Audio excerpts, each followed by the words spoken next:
Alma y corazón se fundían en uno solo. Isadora entraba en éxtasis y dejaba que su cuerpo se moviese, se expresase, sin una definición previa, sin un argumento establecido, sin un guión a seguir.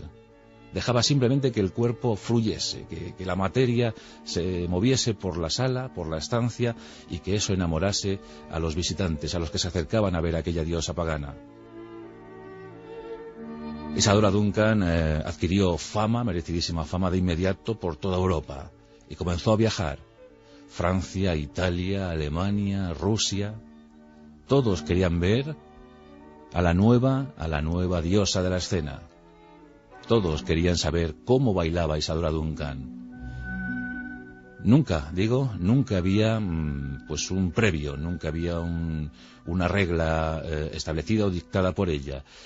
Cada sesión era diferente a la anterior. Ella salía a escena y se dejaba llevar. Cada tarde o cada noche Isadora Duncan ofrecía una pieza magistral e irrepetible, pues nunca sería igual a otras. Como es obvio, muchos coreógrafos de la época asistieron a las danzas de Isadora Duncan y tomaron muy buena nota porque la revolución estaba ante ellos. Isadora Duncan se convirtió en una genuina agitadora cultural del momento, en especial para la danza. Los clásicos, los danzarines clásicos, apuntaron formas, movimientos, miradas. La mirada de Isadora Duncan era electrizante, jamás se maquillaba, bailaba descalza, dejando que su túnica se moviese, se agitase.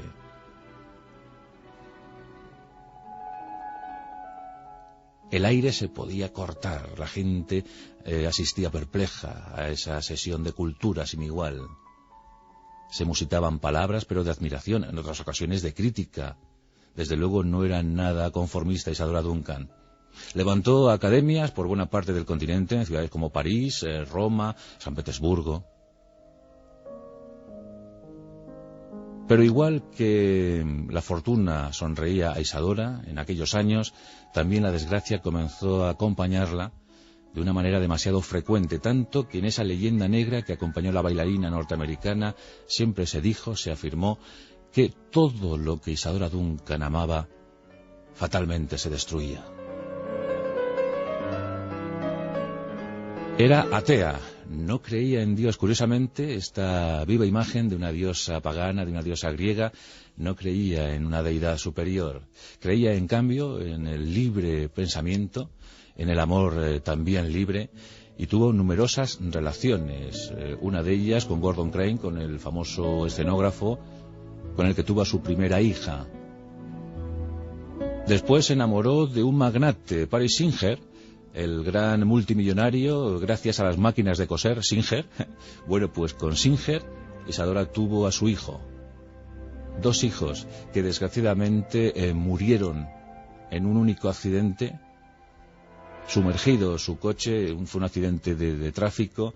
El coche donde viajaban los hijos de Isadora Duncan cayó a las aguas del río Sena, muy cerca de París, y murieron ahogados. La pena, la congoja sobrecogió el corazón de Isadora Duncan. Esto ocurrió en 1913. Los accidentes de tráfico fueron fatídicos en la vida de Isadora Duncan, como luego comprobaremos. Pero no tenía suerte en el amor. Poco le duraban las parejas. Era demasiado adelantada, demasiado vanguardista para la mentalidad machista de aquel momento. Superó la Primera Guerra Mundial, ese conflicto en el que otra excéntrica como ella, llamada Mata Hari, murió fusilada al ser acusada de espía. El ojo de la mañana, ese era el significado de Mata Hari. 2 mujeres que tuvieron de alguna manera coincidencias. Pero Isadora Duncan deseaba amar. El amor era su principal leitmotiv.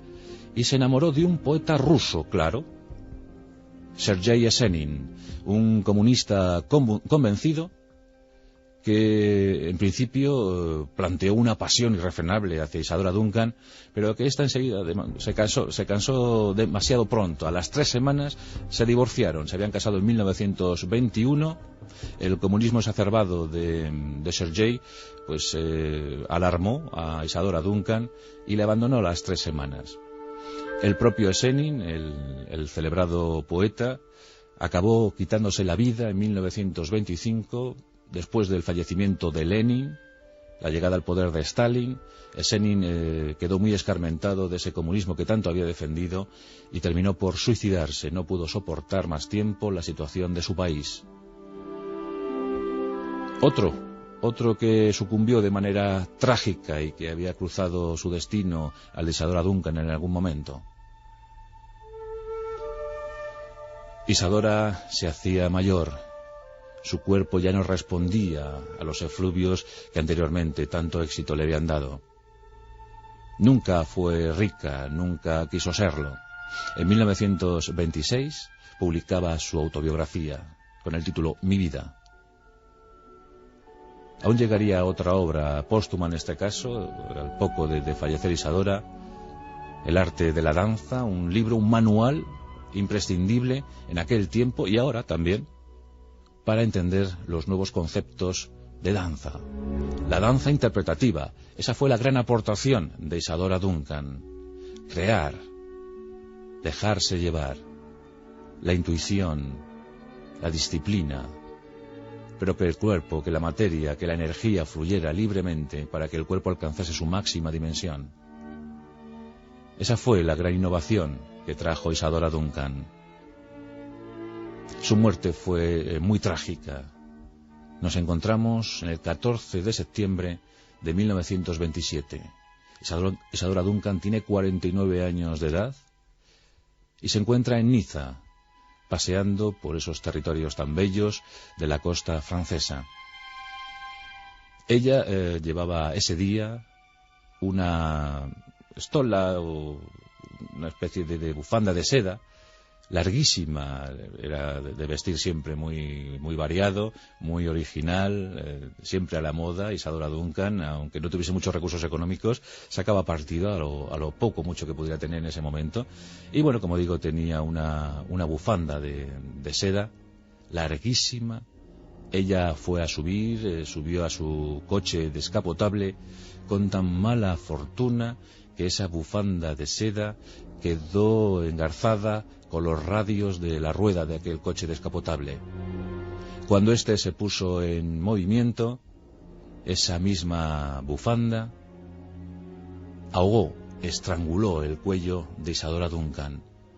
El coche sufrió un accidente y ella acabó muerta, fallecida ese 14 de septiembre de 1927. Una muerte difícil de explicar, porque que una bufanda de seda logre estrangularte, bueno, fue algo tremendo. Y esa posterior muerte por el accidente de tráfico. Bueno, pues esta es la historia de Isadora Duncan, una musa pagana que recibió los mejores influjos desde el panteón griego, sin duda alguna, y que entusiasmó a todos aquellos que lograron verla en sus sesiones magníficas y recordadas, auténticas clases magistrales de danza moderna. Según cuentan los mejores coreógrafos de hoy en día, todo cambió tras la irrupción violentísima de Isadora Duncan en la cultura europea de aquellos principios del siglo XX.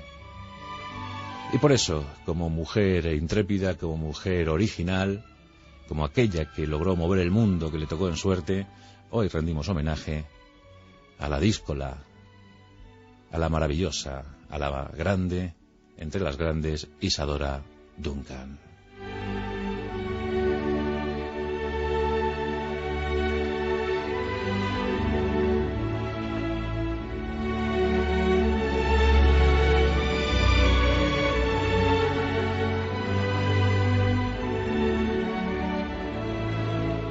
En Onda Cero, La Rosa de los Vientos, Juan Antonio Cebrián.